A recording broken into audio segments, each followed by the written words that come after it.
Clive Wearing has one of the worst cases of amnesia in the world.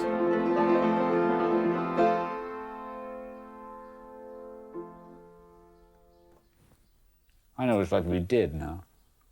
Day and night the same, blank. No difference between dreams and anything like that, no senses at all. The brain has been totally inactive. No dreams and no thoughts of any kind whatever.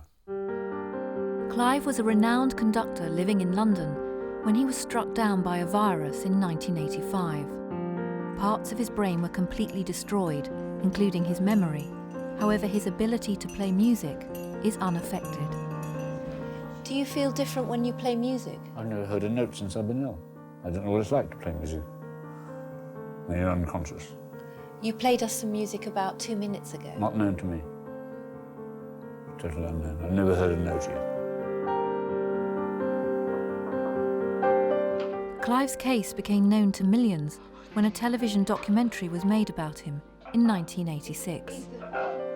Alone and confused in hospital, without his memory, the only person he recognised was his wife, Deborah. What's been wrong? Can you just tell me what the illness has been? I mean, I really can't get to this sort of But stuff. I'm actually conscious now for the first time. I just want to find out what the bloody hell they've been doing, what's been wrong with me. Because I haven't a fucking clue. Well, this Never seen is- anyone at all. 20 years later, Clive only has a 7-second memory before his mind goes blank. What has life been like for Clive and his family?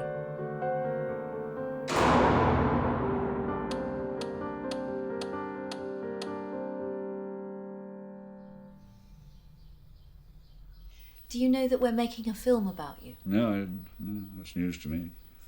You're being filmed for a television programme. Oh, no. Oh, dear. Oh, I suppose I'd be posh, do I? Upper class. Because you're very famous. Oh, likely story. You're full of jokes, aren't you? Are you two laughing as well? About 20 years ago, a film was made about you Oh, no. just after you became ill, called A Prisoner of Consciousness. And 20 years on, we're making a new film about you. Because millions of people watched the film and wanted to know how you were. Good heavens. So millions of people know you. How embarrassing. Ooh, they know too much about me now, don't they? And we've been coming to see you for several weeks. I see. Are you paid to come here? Thankfully, we are. Right, 1, 2, 3, 4. Mad dogs and Englishmen go out to meet the sun. The Japanese don't care. Clive is 67 and lives in a brain injury unit where he's under constant supervision. But Englishmen that does our siesta. His wife Deborah lives 85 miles away in Reading. His illness has made it impossible for them to live together for 20 years.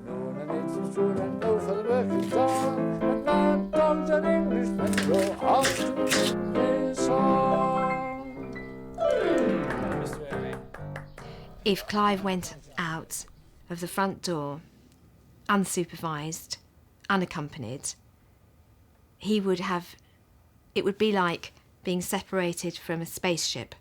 It would be like if he was spacewalking and the rope broke, he would have no way of getting back, ever. So does Clive know his name? Yes. Does he know how old he is? No.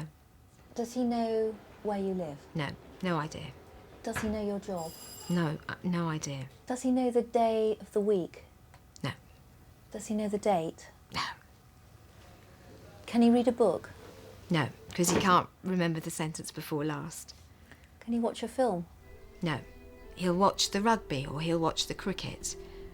He won't know who's playing or what the score is, but each stroke, each try, is satisfying for him to watch.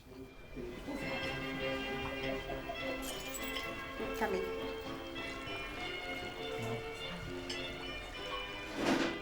Clive now has islands of memory. Just as we can ride a bike or drive a car without remembering how we were taught, Clive can play and respond to music because his innate musical abilities are still there and weren't totally destroyed by the virus. Deborah visits Clive on average once a month. What sort of man is he? Passionate, very loving, funny, very, very comical. And he's very, very self-effacing. You know, he doesn't want to be a nuisance to anyone. He often apologises to me and says, I must have been such a nuisance to you, I'm so sorry. I mean... They told me you were arriving. Welcome to Earth. He knows me. He might not remember anything about me, but he knows me. You know, he knows what I'm like. And we're still very much a team. I mean, it sounds odd that we see so little of each other, but we're very much a team. Come on. No hanging around on the other side of the room. Thank you, darling. What does it mean to you when Deborah comes to visit? Heaven on earth arrives. And what does it mean to you when Deborah can't come and visit? Well, I don't know. I've never been conscious since I've been ill. I don't know what I've been thinking when she's not here. But I'd never seen her before, either. Never heard a word. Yes. I've never seen any human being since I've been ill. You're the first 4 people I've seen. In, what, 30 years? And if you're unconscious, you don't like it much, do you? What does being unconscious mean? Same as death. No difference between day and night. No thoughts at all. Day and night the same. And what does love mean, Mr. Wearing? 0 in tennis and everything in life. Good answer. Good answer. That's all it's about, love, isn't it? Everything. Clive became ill before he and Deborah could start a family. But Clive has 3 children from his first marriage. I thought of my father as a wonderful person, mostly absent, because my parents split up when I was very young. But when I did see him, he was always very jolly, very giving, always laughing, and we all missed him. I've never dared to ask him what my name is. I don't know if that's my fear for him or my fear for myself, but I've never asked him what my name is. He knows I'm his son, and he'll always say, well, you should be this tall, because he left home when I was that tall. I can hear music in the distance. What music can you hear?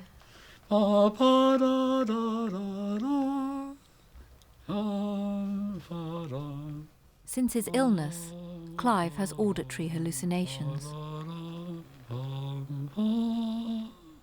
What I struggle with the most is that the intellectual colossus that was my father is reduced to making word games out of card number plates.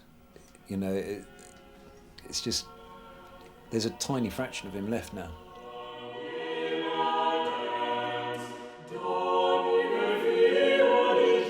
"20 years ago, Clive was a well-known musician, conductor, and early music producer for Radio 3. He was a very charismatic conductor. He was working in a field that was just cutting new ground all the time. He would transcribe from the original manuscripts and recreate the music for a particular meal that the Duke of Bavaria had with his mother-in-law, and what they wore and what they had to eat, and this was the music, and then he would make a radio programme. It took all his energy. There wasn't much time to sleep. There were no weekends. He poured his whole being into his work. Everybody used to say to him, Clive, slow down. He couldn't. No one had any idea that Clive was about to become one of the most extreme cases of amnesia in the world.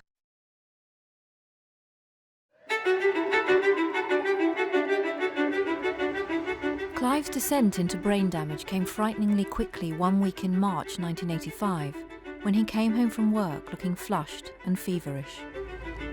On Saturday, his headache started. By Tuesday, he was no better and he hadn't slept. His temperature was 102. By Wednesday, he was very confused and couldn't remember Deborah's name. His temperature was 104. Doctors came and went, and Deborah left him sleeping. But when she came home, Clive had disappeared from their flat. I called his name. There was no reply. I went into the bedroom. The bed was empty, and I knew something terrible had happened. Over the next few hours, Deborah rang hospitals and police stations across London. No one had seen Clive. We we sat and we sat and we sat. And then a man's voice, the phone rang and a man's voice said, "Are you Mrs. Wearing?" "Yes, we've got your husband." Thank God. Clive had gone out, fully dressed with his overcoat and a copy of the Times under his arm, hailed a cab, but couldn't remember where he lived. He wanted to go home and he couldn't remember where he lived. And the cab driver had dropped him at West Hampstead police station, and the police had traced him by his Barclay card. So we got there, and we took him home, and Clive went to walk past the gate, and I stopped him and I said, "No, it's here." And he said, "Oh, is this where we live?" And I said, "Yes." And he didn't recognise the building. 2 doctors made home visits and concluded that Clive was suffering from a severe bout of flu that was doing the rounds in North London. But the Friday morning, he wasn't answering me, and I picked up one of his arms, and it was Floppy. So I rang the doctor again. I said, "He's gone, Floppy! He's gone, Floppy! Get here now!" And the doctor came, took one look at Clive, and dialed 999. Went out of the front door, walked down the stairs, and as he turned the landing, he said, "This is the strangest case I've ever seen." We got to the hospital, and I just remember going through these clear plastic rubber doors. They were like a valve, and that as those doors flapped shut behind us, you know, it was just like our life as we knew it was over.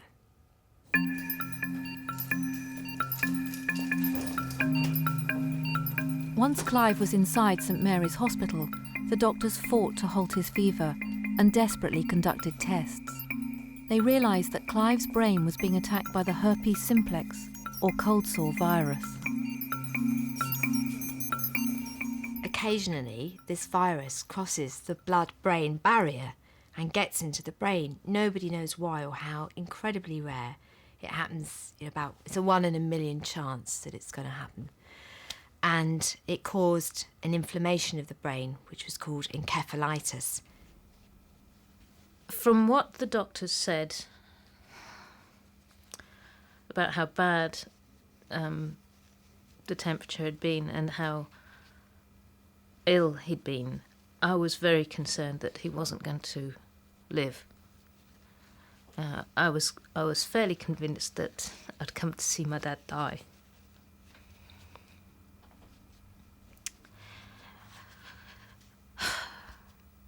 And then he didn't. Clive was given a new drug called acyclovir. It saved his life, but came too late to prevent brain damage. The virus had destroyed Clive's hippocampus, an area of the brain crucial for memory and learning, leaving him with dense amnesia.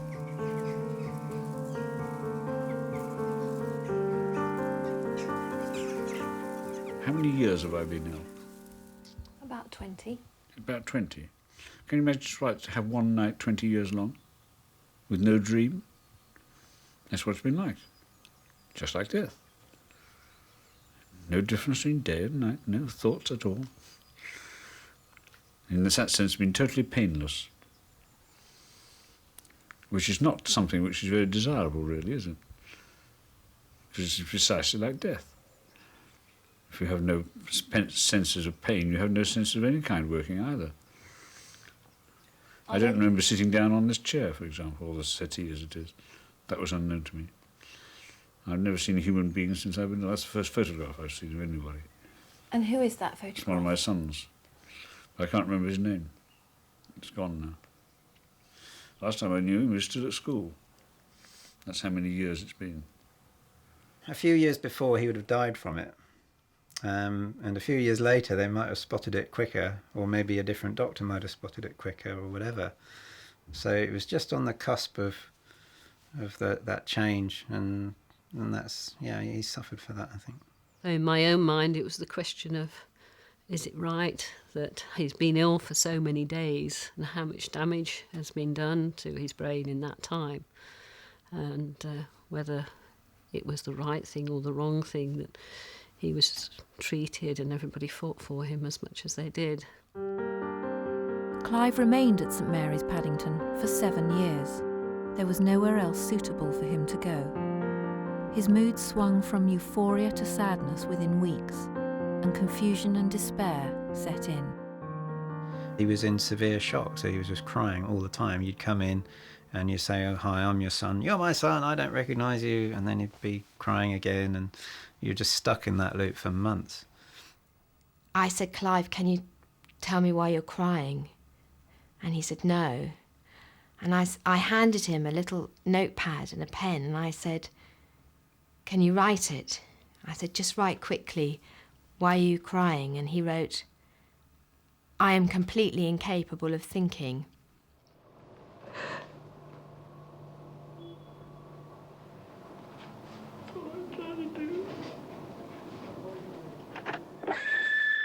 Now, darling, look, it's Clive here. I don't care about anybody else in the world, just you, please. Please come. Love you. Bye-bye, darling.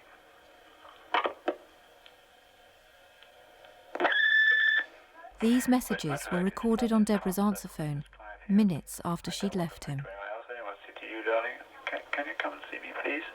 I've no clue what's happened. I just want to... Deborah visited Clive daily, but he couldn't remember her being there.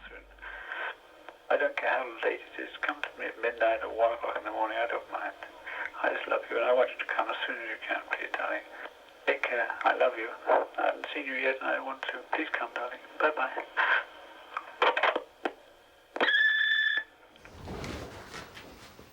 I've let myself in.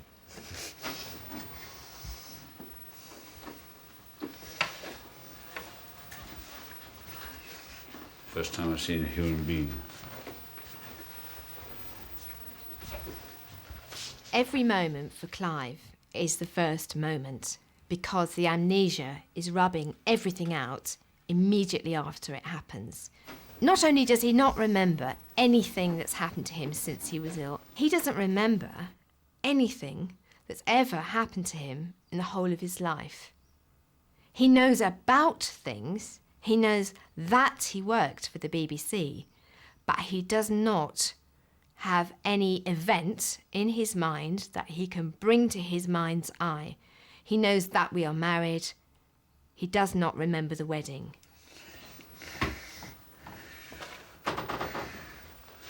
Where's your diary, Mr. Wearing?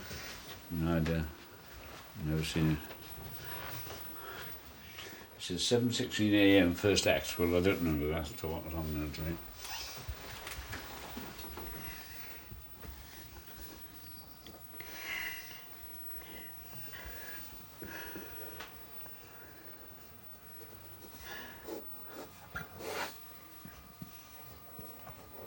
First diary entry I've made consciously. Clive keeps a diary every day and has done for 20 years in an effort to make sense of his life. He writes multiple entries recording his last conscious moment. He would look at his watch to see what time was this momentous event occurring of first consciousness. And so he would write down 10:06, awake first time. And then have the same sensation and put 10:07, awake first time, truly awake first time. Ignore the last entry. Now I'm awake. This is the first real awakeness. And so the diaries are line by line a succession of astonished awakenings. That's 1990, when he'd been suffering amnesia for just 5 years. And this is the effect on him 7 years on. But you can see that he's by no means resolved his anguish. By no means. He writes the time now in a big hand, and a tick to say, yes, that's authentic, I wrote that, it's authentic, that's definitely me awake. He has to then cross through the previous ticks and do a new tick with a circle around it to say this is the real one, and that wasn't the real one next time he comes back, and so on. So there's a constant desperate series of scrubbing out all the previous entries and saying, now I'm awake. now I'm awake, and the pencil just becomes blurred and it goes on. And I mean, it's so thick, the pencil, it's almost as if he's using the pencil to dig himself back into time, to try to fix himself in a continuum, to have more than one moment at a time. But he never can. People's entries in the diary are rubbish. What does that mean? I've no idea. Did you write that? I've no conscious knowledge of it at all, no. You're showing it me now for the first time. But is it your handwriting? Yes, it is, but I know nothing about it at all. So how do you think it got there? I don't. I presume the doctor don't know. But you must... No, I haven't. I haven't seen the book at all till now. No, all I'm saying... No, that means I haven't seen it, I have no knowledge of it at all. That's all. There's no knowledge of that book at all. It's entirely new to me. But you've who would put that apart? I don't know, but no. Oh, for heaven's sake, use your intelligence, for heaven's sake. I haven't read the bloody thing. I'm sorry, darling. Well, use your intelligence.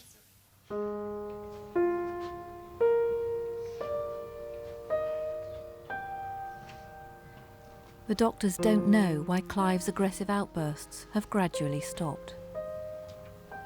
Have you written in your diary today? Sorry? Have you written in your diary today? I've never seen a diary since I've been ill. I don't know. No idea what's there. That's unknown. And that's at least an hour out of date. An hour and 3 minutes out of date.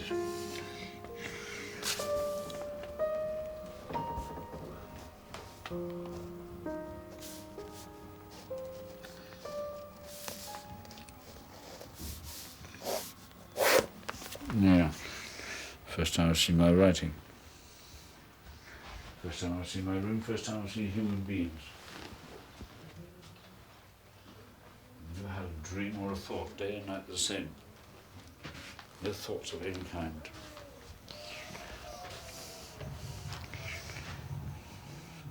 It says you're here. Is that you? You're here, it says. Coffee drinking at 3 minutes past 10. That was unknown to me. I've never seen anyone except you three people. 2 men and 1 lady.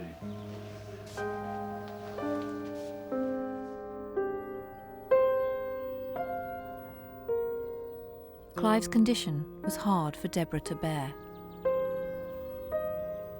You asked me when did I decide to divorce him and when did I decide to leave. It wasn't really a decision, it was an imperative. There was no way any human being could continue in that way.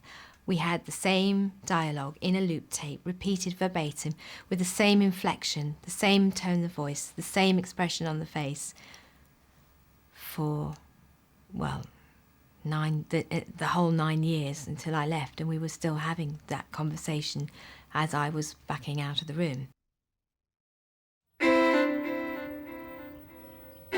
Clive became ill and hospitalised only 18 months after marrying Deborah. 3 years after the virus attacked his brain, the strain on their lives was beginning to show. It's like being a wife and widow simultaneously. I lost Clive, or most of Clive, 3 years ago. Because without consciousness, he's, in many senses, dead. To ease her pain, Deborah campaigned for 7 years to find Clive a secure and permanent home with around-the-clock care that he needed.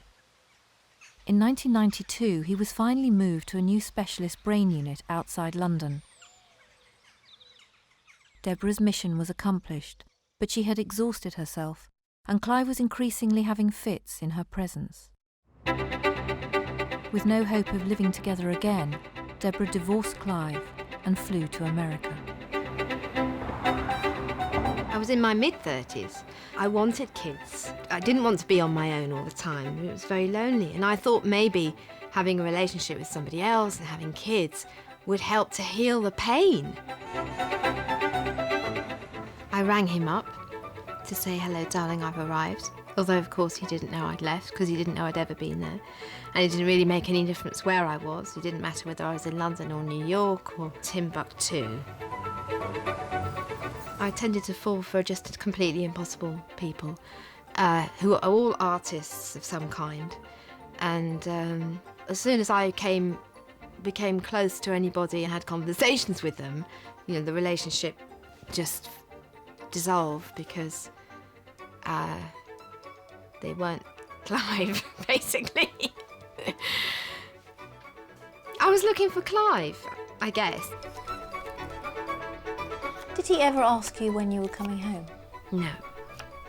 Did he ever ask you what you were doing? No. He showed no curiosity. He just wanted to let me know that he was awake. He'd say, when are you coming? And I'd say, as soon as I can. And then he'd say, oh, please come at the speed of light. Come at the speed of light. Come by helicopter.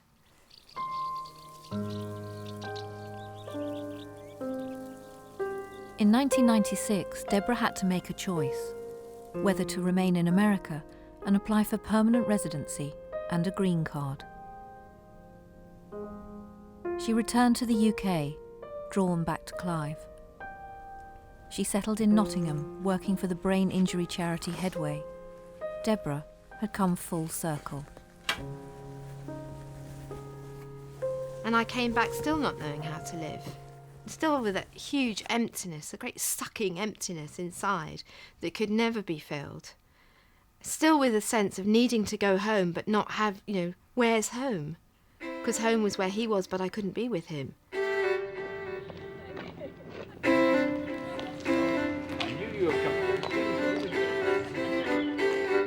I was just going round in ever decreasing circles. But it was the same, it was just more of the same. I'd reached really the end of my tether, and I rang a friend and I asked her to pray for me. She was the only Christian I knew, and as she was whispering away to God, I just felt this extraordinary power coming into me, and I knew that God was in my room. I just had this incredible sense that I was really, really loved. I mean, so loved. And that emptiness that I had been trying to fill all those years with relationships, with food, with alcohol, I was filled. That emptiness was gone.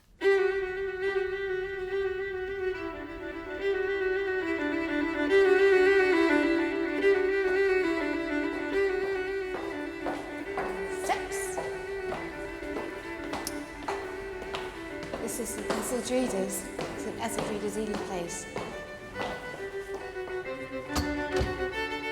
Clive is visiting St Etheldreda's Church in London for the first time since he recorded a concert there in 1982.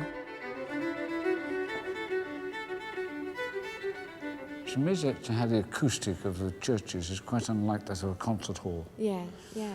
There's lots of echoes and long reverberation. It's very special in that way. Listen, see how quiet it is. I can hear some music in the distance.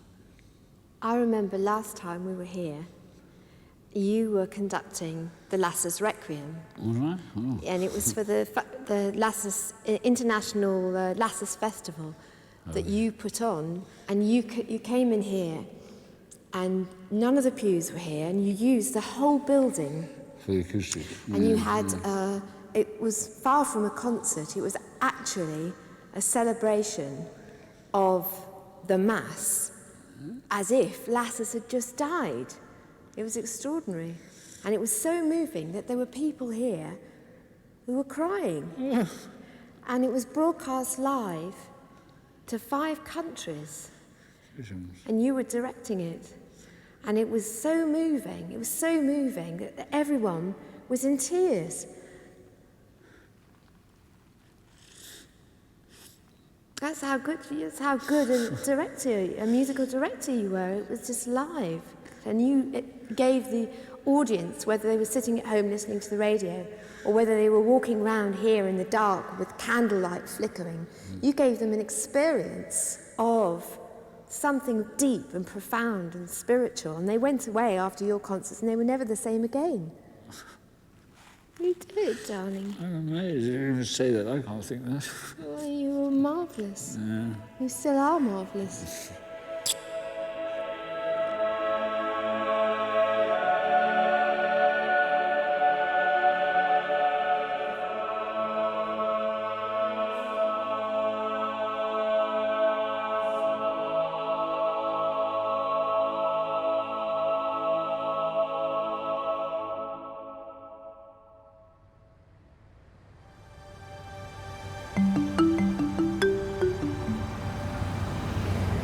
Clever car driver, double CD, fine wearing king.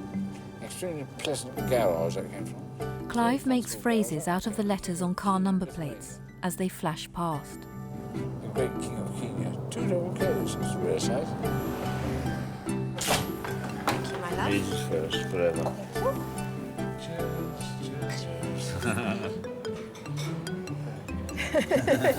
Guess what my job is? Head of the United Nations. No. No? Head of the British Empire? No? Yes. PR? PR! Wow, that's amazing. Yeah, I do. That's very clever. Well done, darling. I'll give you a kiss.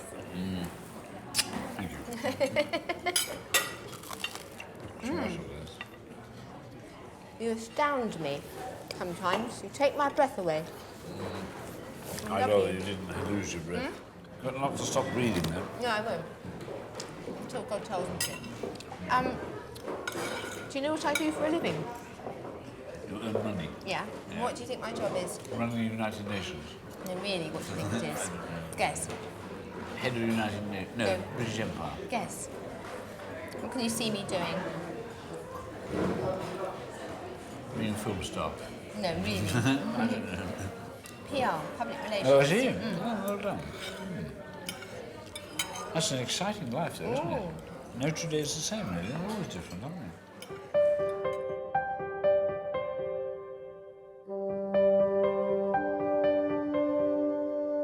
Deborah renewed her marriage vows with Clive 3 years ago, although they'll always have to live apart. What does this house mean to you? The opposite of walking in the open air. The necessity for life. House. This house. What is Never this seen house? it before. What does this place mean to I don't know. It doesn't mean anything. I've never seen it before. Hello? Hello is heaven, though. If hello is very hello. It's not familiar, then, I've the never house? seen it before. No. I've never seen a human being since I've been out. Where do you think it is? No idea. Guess. What year is it?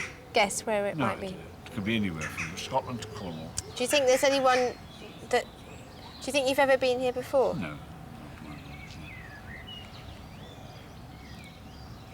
There's my initials backwards, WDC. Should we go in? Yes, please. What do you think we'll find when we get in? Alcohol. Let's hope, eh? Champagne, I want, really. What do you think life's been like for your father? Hell. I can't imagine anything worse. Must be really frightening. To be constantly waking up to something that you don't recognise. You know, every 7 seconds or however long that he can remember anything for.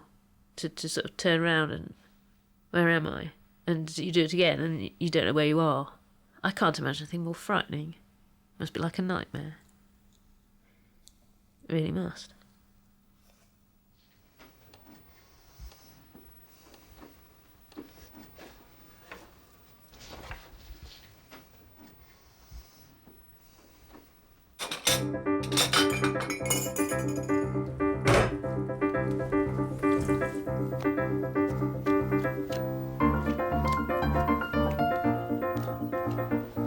Deborah is planning a momentous trip for Clive. Where would you like to go? Best pub in the country. If you could go anywhere, where would you like to go? No idea. No idea. Well, I'm going to take you home. Oh, I see. Oh, that's marvellous, yes. Do you know where home is? No. Guess. Yesterday. Home is yesterday. Yes, what's a no today? That's not a bad answer, actually. Home is yesterday. That's true. Yesterday never And stops. home is also next Tuesday. Oh, I see. And we're going... I live in Reading. Oh, I see. You ever... It looks like been to reading the Reading? way it spells, doesn't it? Do you think you've ever been to Reading? Yes, I have been. Have you? Yes. I've been to almost every city there is never. I suppose you could have gone when Howard was studying there. Yeah. Yeah, I didn't know you'd ever been there. Yes, it's You've very never familiar. mentioned Reading. No, it's not. It's not a very interesting place, but I have a memory of going there. Yeah, not a very interesting place. No. No.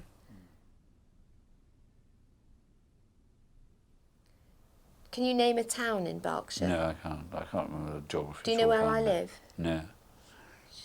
Guess. I have no idea. Begins with R. No idea. Reading. Oh, Reading? Yeah. Spelt wrong, that should be reading. What's that one? The King of Nigeria. Clive is going home for the first time in 13 years. Do you remember the car your parents drove, your father drove? No, I can't remember. It's all gone. You remember the number plate? EON 941. EON 941? Yeah. You do? But I can't remember the car. Do you remember the phone number when you were a little boy? 3164. Yeah. Remarkably, Clive can still recall details from his childhood, numbers embedded in his memory before he became ill. There's another guest expected for lunch, Clive's youngest son Edmund, who has not seen his father for 7 years. Things that I used to do with my father always revolved around his work. It was, we'd be either going to places such as the British Museum for his research, or we'd be going to concert venues or recording venues. We would often end up in churches, and he could walk into a church or a cathedral anywhere in Europe and read it like a book. He had a vast amount of knowledge, and that's just been wiped out. It's been a difficult time.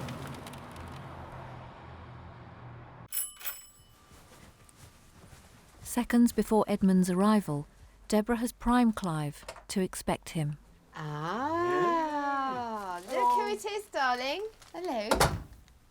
Oh, well done. Hi, Dad. How are Back you? home. Yeah, very pleased to see a human being for the first time. Ah. I've never seen anyone since I've been ill. I brought some flowers for that lovely wife of yours. She's gorgeous. There you are. I thought you'd like that. Thank you. It's not quite red, white and blue though, the colour, is it? They love me. A bit more pinky. Most countries don't have colours. It's a strange institution. What does normality feel like to you now? Certainly at the end of a day's Great work, luxury, and something that, you know, to be really valued and appreciated. It's very precious.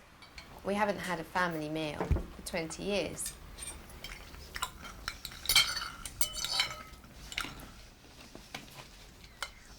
Deborah, what will this day mean to Clive?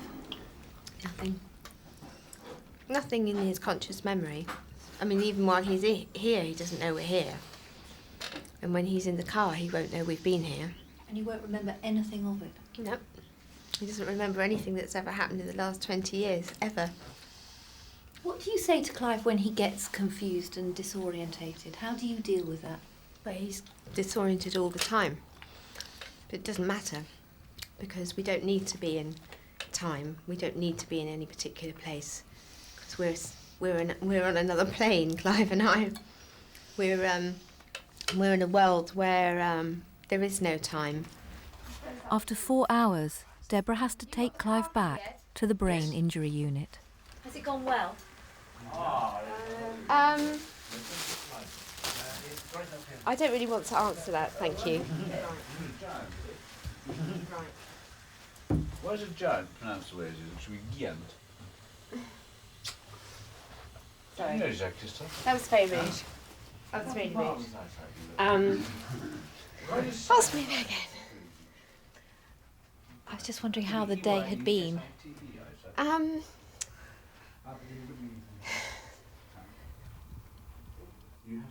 Well, it's just so sad that it's not, you know, that's not our reality, and it's just so sad.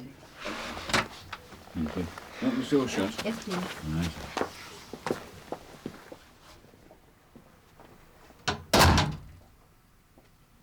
And why have you stayed away for 7 years? It's too painful. Was it easier to stay away? Oh, yeah. Yeah, it was the easy way out. There didn't seem any point either, because he didn't remember. He'd write it in his diary, but he'd turn over the page and start writing the next day.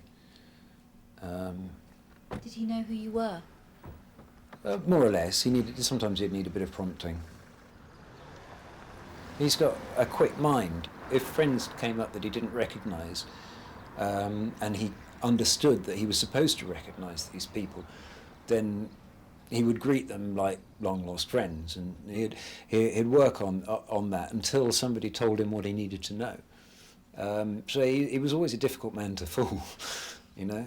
And those were the things, you know, that I was always pleased to see, because I knew that his mind was working overtime, and I knew that that was him. Other than that, it's just a shadow.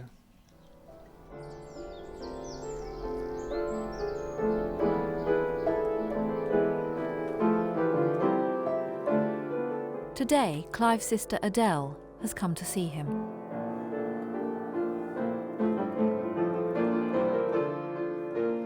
And I used to take the children to see him, but he used to get very aggressive. He was very angry.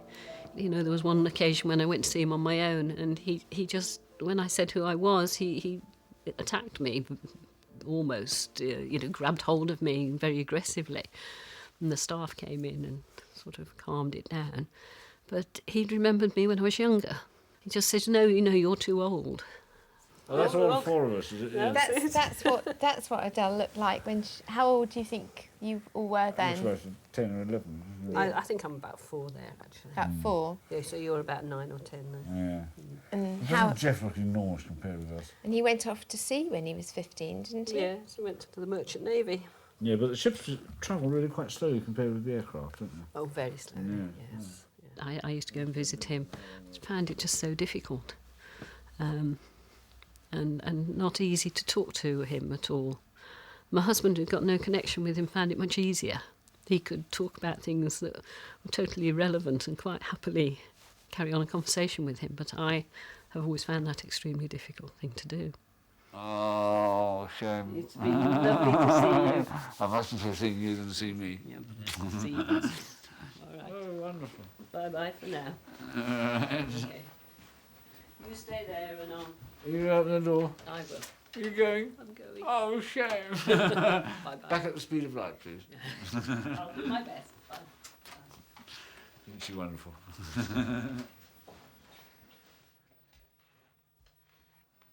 Do you remember Adele sitting next to you? No.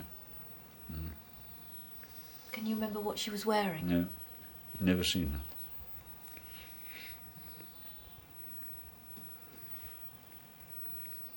You're the first human beings I've seen, 3 of you. 2 men and 1 lady, the first piece of people I've seen since I've been ill.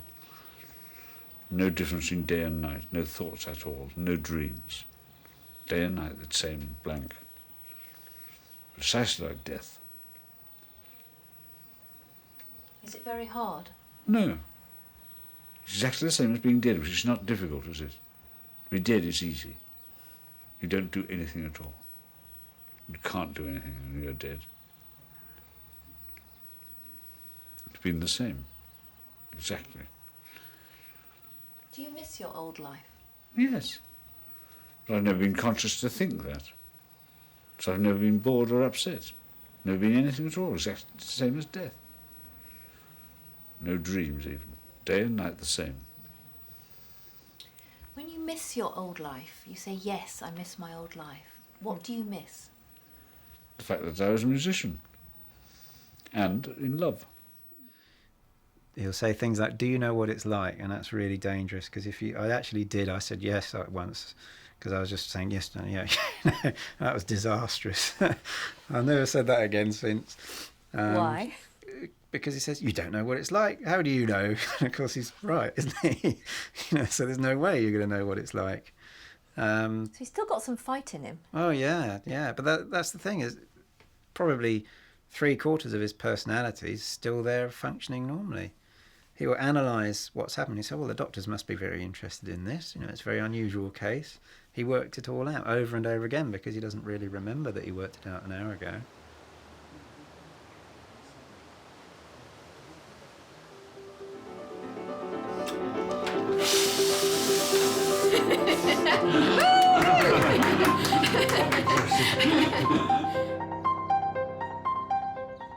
Deborah's done more for Dad than any other single person. And I very much doubt that I could have done that for him. And that's hard. That's very hard. I think I'd have given up. When did you last see your father? I wouldn't like to say when it was, because I really can't remember. It's too hard. I wanted him to walk me down the aisle when I got married, and he couldn't. I wanted him to know that I'd had his grandchildren, and he couldn't. So he's a lovely person. He's Clive now. Dad's gone.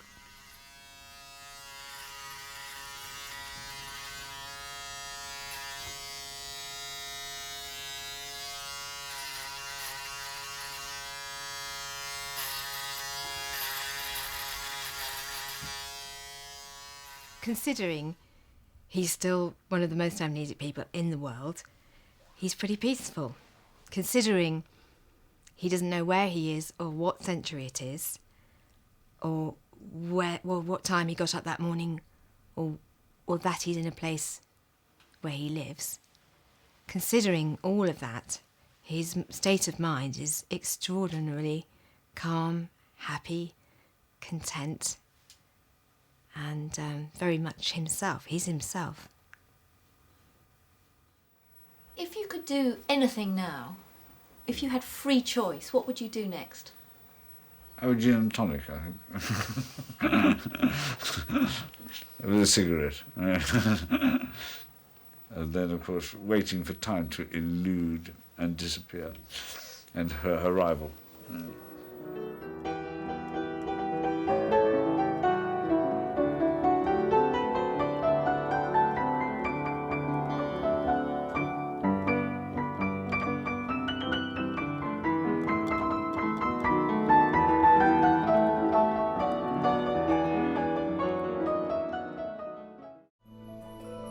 There are 20-some muscles on each side of the face. So many possibilities of expression in the smile. Some people say you smile with your eyes. And this is true, because with these minute changes on the wrinkles, maybe have a soft smile or a big laugh. And so we use the face all the time. Quando una pittura